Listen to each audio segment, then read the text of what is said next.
Okay, we have Tim from Stegabyte Studio with his partner Alex, who are at the PAX Australia. He'll be talking about the game Under the Sun, maybe. Yeah. So I'll hand it over to Tim. Yeah, so Under the Sun is a 4D puzzle game. It involves a little man who's stranded on an island, and you need to help navigate him to his campsite before the end of the day. The challenge is you've only got a limited number of steps to complete it, and every time you take a step, the world is aging. Maurice, the little character's getting older, and trees are growing, and different elements are affected by time. How did inspiration for the game come about, by the way? Well, we wanted to make something that were kind of related to real life and had a game mechanic that was tied to the story. So time's something that affects all of us. We're all getting older, and I just felt like a really nice way to make a relaxing puzzle that was quite challenging as well. If there's one lesson that you want the gamers or the players to actually learn from the game, what would the lesson be? So it's about using your time efficiently. So don't waste your time, use it. If you've got time to do something productive.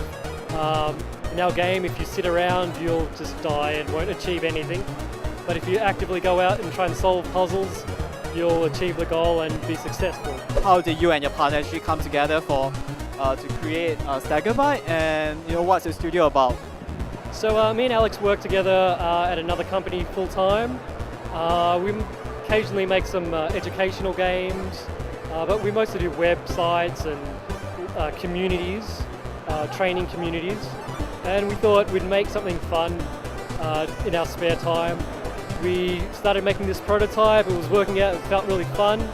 We took it to the Film Victoria, who gave us a grant to help with marketing and finish the game.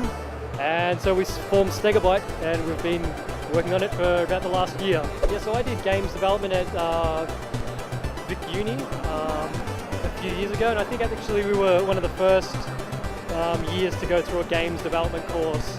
Alex went to RMIT a few years later. He's a bit younger than me.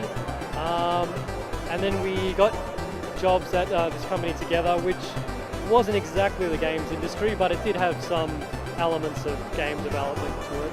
I gather that this is your first time to exhibiting in PAX Australia. How do you feel about this experience, or how do you feel about being here? It's great. It's a great opportunity to get our game in front of people.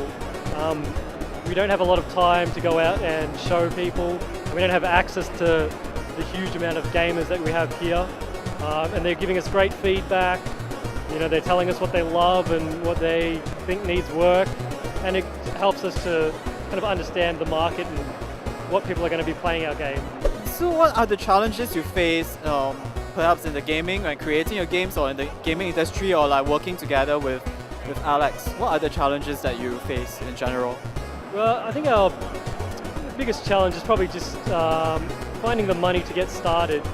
It's hard to get a job in the industry at the moment. It's still quite small, and there's not a lot of money at the moment to be hiring huge teams of people. So what we've done by working in our spare time, I think hopefully if this game is successful, will be a good way to transition into the community, and hopefully we'll be successful enough that we can hire new students and grow our company. What do you see would be the future of the gaming industry here in Melbourne, or maybe Australia in general? Well, in Melbourne there's a pretty big community. We go to the IGDA Melbourne meetings every month. There's a big community, and they're always producing really great quality stuff. I think it's just going to grow, and it's getting more recognition from the government, so they'll help the industry to grow, and hopefully we'll have a really cool community in the near future.